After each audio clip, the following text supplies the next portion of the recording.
What is up, YouTube? HPJ here, and today I will be coming at you guys with a pure Lureless deck. Yes, I'm gonna be taking advantage of these cute, adorable, and little birdies to basically look at their variation of deck because they have tons of support coming for them and legendary duelist Synchro Storm.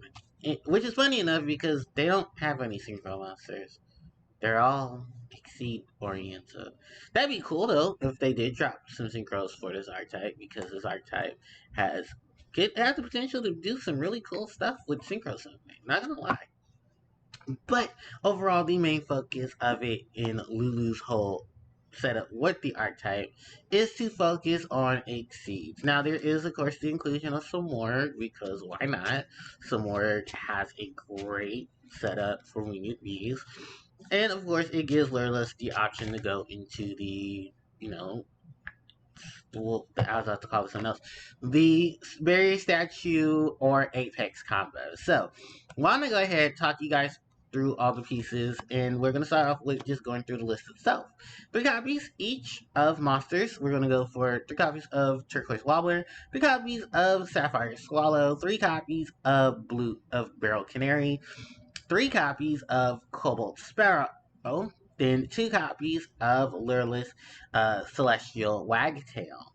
For the supporting cast, 2 copies of Kinkabayu, 2 copies of Swower Swallow, 2 copies of Barrier Statue of Stormwind, 1 copy of Miss Valley Apex Avian, 3 copies of Ash Blossom and Joyous Springs. So that rounds out the monsters. For the spells, 2 copies of Lureless Bird Sanctuary, 2 copies of Swallow's Nest, 2 copies of Pot of Prosperity, 2 copies of Where Art Thou, 2 copies of Polymerization, 1 copy of Fusion Sage, 1 Instant Fusion, 1 for 1 Harpie's Feather Duster, 1 Foolish Burial, and 1 Monster Reborn. So that rounds out the main deck, 40 cards. For the extra deck, total of 15. 2 copies of Independent Nightingale, 2 copies of Blue Robin, 2 copies of Prume Shrish, 2 copies of Rattail Starling, 2 copies of Assembling Nightingale, 2 copies of Sky Thunder, 1 copy of A Thousand Eyes Restrict, that's what it's called in English, 1 copy of some more The Bird of Sovereignty, and 1 copy of Link Karibo. Okay, also just note, yes, you can use Relinquish to make Thousand Eyes. Okay. Look, he almost got caught a whole different monster, okay? So, anyways, let's take a look at the lineup overall. So, for the birds, 3 copies of Turquoise Wobbler. She, of course, is a Cyber Dragon with the ability to special summon other Lureless to the board. Great for your starting combo, or great to help extend. Great combo starter. Great way to get extenders, great way to put a lot of stuff onto the board. Turquoise Wobbler is a must at 3. Then we have 3 copies of Sapphire Swallow, one of her options, because if you control a winged beast, you set summon her from the hand, and then she's able to set summon another winged beast from your hand, as well as her. If she's in your hand, you can set summon both her and a winged beast monster that's level 1 from your hand to the field. So, bam, more extensions. Great combination with a lot of the other Lureless monsters between these two, because if you normal summon her, you can activate her to summon, excuse me, Cobalt Sparrow, while Sparrow's ability to add a level 1 winged beast monster from your deck to your hand allows you to go ahead and go get the Sapphire Swallow. Then Swallow herself can go get anyone from the hand that's still in the hand on its own. One of your targets can easily be this lovely bird here. This is Celestial Wagtail. Now, the only downside to Wagtail, and I think a lot of people who talked about her have said it, and we all agree, it shouldn't have been locked behind a special summon, although the deck has access to special summoning this card with ease. The ability to search for your little spell or trap card should not have been locked behind a special summon. It should at least been granted through her normal summon in addition, but we'll take what we can get. She also has the ability to target a Lureless Exceed monster and then attach herself as material from the graveyard, so that's some good help there. Now, then we have the other edition of new monsters for the main. This is Barrel Canary, which I'm also running the 3 of, because Canary has the ability to target a Lureless monster in the graveyard while she's in the hand and special summon both of them to both herself and that card to the field. You are locked into Exceed Summoning, but remember this archetype has that down pat. And she doesn't give too much of a payoff when she's Exceed material for a Wind Exceed monster. She only gives that monster 200 additional attack and the ability to not have its possession switched, which I guess is okay. I didn't think mind control was such a big thing, but it can be an issue if it does come. Or maybe there's some monsters with that ability that you don't want to run into. I think the only one that you would have to deal with in terms of on the field sort of situation that actually goes off the top of my head is Barrel Load Dragon or Barrel Overload Dragon, which I think is the one that does it. But that's the only thing I can come up with. And then probably some other cards, maybe like Brain Control. No, Brain Control doesn't work anymore because it only works on monsters that are special summon. I mean, normal summon. Or have the potential to be normal summon. An Exceed monster can't be normal summon or set. So that's out. Mind Control is probably the only thing I think of in Barrel Over Dragon. So, one of these is there. There are probably some other stuff that can dodge out too. But yeah, that's the thing. And then of course, did I talk about her? Yeah, I did. So yeah, that's pretty much it for the Lureless monsters. I had to drop 2 copies of the third copy of Kinka by you, but that is an option because Kinka has the ability to give you a special summon of a level 1 monster from the graveyard. Keep that in mind because this can basically be your only normal summon, and you don't have to worry about that because look, everything else practically special summons itself because everything else has an attachment to being special summoned, or it gives itself the ability to special summon someone else. Now, what this King you do for this deck? It's an extender. That's really what he is, and he's a great extender too because Link Exceeds love him and Links love him, and potentially Synchros because I know it sounds great, Formula Synchron or any other low level. I think Formula Synchron is probably the only one that's beneficial. So yeah. Anyway, we have this new bird. This bird is called Slower Swallow. It has the ability to summon itself. You control 2 monsters with the same level on the field. You can only summon it once return this way. However, its ability is that you can contribute it to draw 2 cards instead of 1 during the draw phase of your normal draw phase next turn. It's more so of just an extender off of its ability to special summon, if anything. I don't really care too much for its draw 2 ability. I think so more the fact that you have the ability to special summon this card on its own merit. And that's really, really cool. It's Winged Beast, it's level 1, so it fits in here really nicely with a lot of the other effects of the Lureless. Now, I did, of course, add the the Bird Up engine of the various statues in the Apex Avian. I wanted additional statue just in case I lost the other. And in the Apex Avian, you don't have to run the Avian, but I run the Avian because some more can go get that Avian, and Avian can do the negation. And Avian may be a good bring out on the abilities of the Samorg itself. Then the hand trap of choice is Ash Blossom and Joyous Spring. Fun fact, I didn't know Ash Blossoms were getting expensive, and that's due to the fact that a lot of the reprints are getting harder to find at this point for some weird reason. Because the structure decks for Soul Burners are shortly disappearing, and then Dual Devastators is shortly disappearing in addition. So, yeah, that kind of sucks, and it's kind of Yu-Gi-Oh! Unless they do decide to reprint her once again, most likely she'll be rare. But, rare, maybe even super, which would be nice. But, so yeah, I'm just glad I have my copies. Anyway, if you don't have access to Ash Blossom, your next choice is Effect Veiler. Effect Veiler can actually be a choice for 2 reasons. Reason 1 is that, well, if you can't find Infinity Impermanence, Effect Veiler is supposed to be your out option as the hand trap to negate monster effects. Not to mention the effect will last till the end of the turn, similar to Impermanence. Impermanence just gave that option of whatever spell or trap card zone that monster was in cannot be used in that same column. So it kind of was that added fact, but Valor was basically just a budget option, which is something I want to point out for the just in case. Going on into the spell cards, we have the copies of Bird Sanctuary. This is to help Lureless Monsters, especially Exceeds. The Exceed Lureless Monsters gain additional abilities thanks to having two winged beast Exceed monsters on board, and then taking one of them and putting its material onto the other. I don't know too many other winged beast Exceed monsters that I could have combined this with. Maybe Ice Beast Zero Fine because she's an option, but the thing is she's level 4 and everybody here is 1. So, with the exception of the statues. But you can't summon her off the statues because statues are saying no to anything that isn't water. I mean, wind. So, yeah. But this is a great card for those decks. And then the other additional effect of drawing a card if you have an Exceed monster with 3 or more material, which the Lureless love to do that as well. Swallow's Nest as we move on. Swap out one monster for the other, literally to help dodge other abilities, and also getting the presence of another monster onto the board to trigger its abilities, especially because a lot of the main deck Lureless monsters have abilities that trigger when they special summon. The two Pot of Prosperity, really one of the most expensive pot cards right now in the game currently.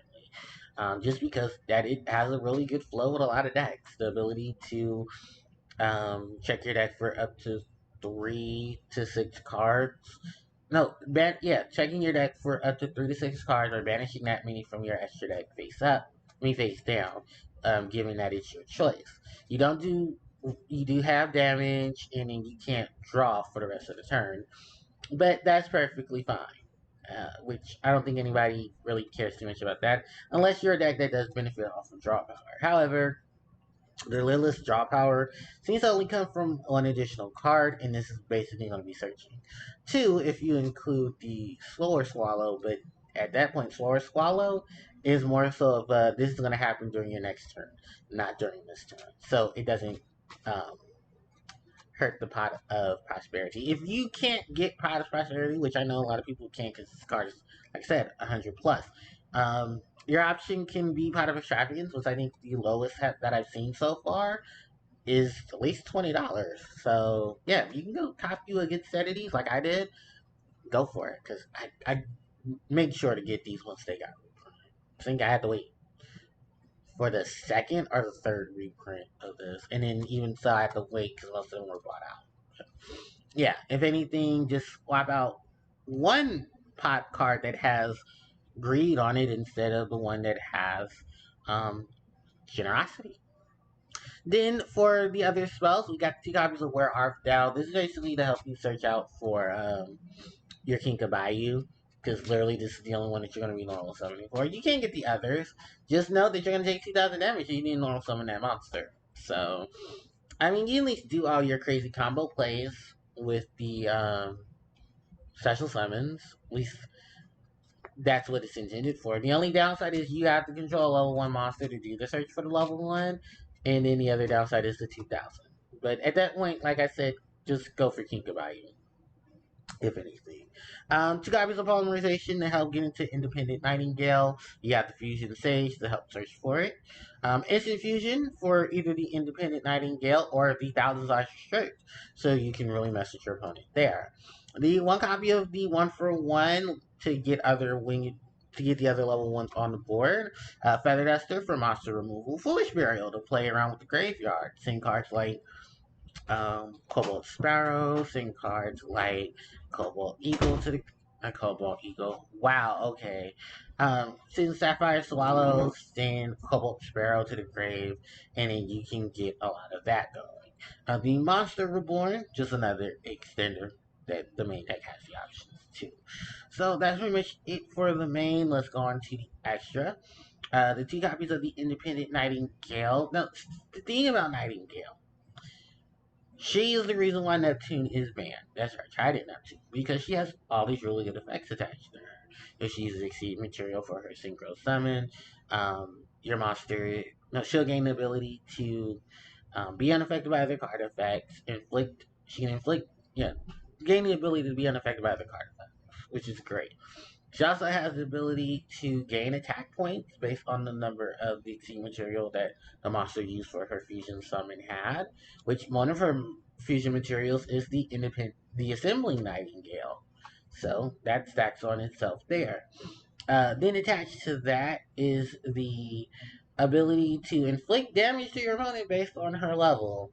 If it wasn't for the fact that Neptune could access that literally off the instant fusion, then that'd be a different story. But Jesus Christ, that was why Neptune had to be banned, because this card existed and it was gonna give more plays. Now, some probably say, well, why don't the reverse happen and just ban Neptune instead of Independent Nightingale? Well, the thing is that Neptune would have been more of a troublesome issue because there's other cards that Neptune contribute and probably get the same abilities off of. Just Independent Nightingale was something that's a lot easier to access. Um, we move on from that. Let's talk about these two new Exceed monsters that Lureless got. We got Assembly Blue Robin and we have Groom Trish. Both of these monsters have the ability to remove cards from the field, and funny enough, Assembly Robin, her effect is once per turn, but what is it? Prune Trish is, but Prune Trish isn't a once. You can only use this card's effect once per turn. So you can have at least two of her on the board and then use both of her effects, or even three, to get rid of spells and traps and shuffle them into the deck. While Assembly Blue allows you to take monsters and send them back to their hand. And I do believe this is during either player's turn, right? You can attack. You can target one sexual material from this card. Graveyard. Yeah, that's yeah. All right. Yeah. And then what is it? If this card is in your possession, subject to graded by opponent's card effect, but you can target a Lureless monster from your graveyard and add it to your hand, so she has that recovery as well. And it doesn't say you can't return her, so yeah, that's some bonus chaos there. While Trish has the ability to give attack points to another monster on the field based off of the material she detaches from herself times 300. Doesn't seem like much, but I think it's more so when you have cards like the Assembling Nightingale, who can do direct damage to attack your opponent directly, attack multiple times for the material she has, and then have the ability to detach to make herself immune to destruction, and you take no battle damage. That's kind of a nasty combination right there. Radical Starling just here to be cute. That's a no offense. Oh no, she has the ability to inflict to allow the battle damage you would take, giving it to your opponent. That's not too bad, but yeah, just with these four combined, you still have access to, of course, the Sanctuary, and that boosts at least one of them up to help boost the others. When all else fails, you can double A Zeus Sky Thunder. This is still one of the most prominent expensive Exceed monsters. And I'm not talking about a Starlight Rare, I'm talking about its regular secret. Which, if that's the case, if you can't get to any of these, um, there really isn't much option. The only optional play I can say is to rock out with the Vespianato, if that's anything. So, yeah. What else is it? The Thousand Eyes is just an additional target for the instant fusion. Some works here with the statue and avian. And then we have Link Kuribo when all out gets negated. And then you can just take your level 1 monster and then go into your Kuribo. The only card I have not talked about yet is the trap card, the Birds of a Feather. And I'm kind of really on the fence of this card only because it's more so of a I gotta do this when I have a very low attack Lureless Monster on the board. The overall gimmick of it isn't bad. I wish it was kind of like Featherstorm, where you could trigger it from your hand while you control the Lureless Monster, and then applied all of the effects based on that. I think probably just due to that, probably was made the way it was because that would have been even more broken. And also in conjunction, the monster in this card's artwork is also used as a good component to the deck itself because Assembly Nightingale in combination with this card can be a nasty combo. So if you do want to run it, go for it. But I'm just choosing not to right now, just because this was more so the build I built together and was playing around with, and it just does really really well on its stand. So that's pretty much it for this deck profile, you guys, and I hope you guys enjoy it. Um, don't forget to like, comment, share, and subscribe to the channel as it helps out tremendously. You can also hit me up on social media in the description box below. Are the social media links: Instagram, Facebook, and Twitter.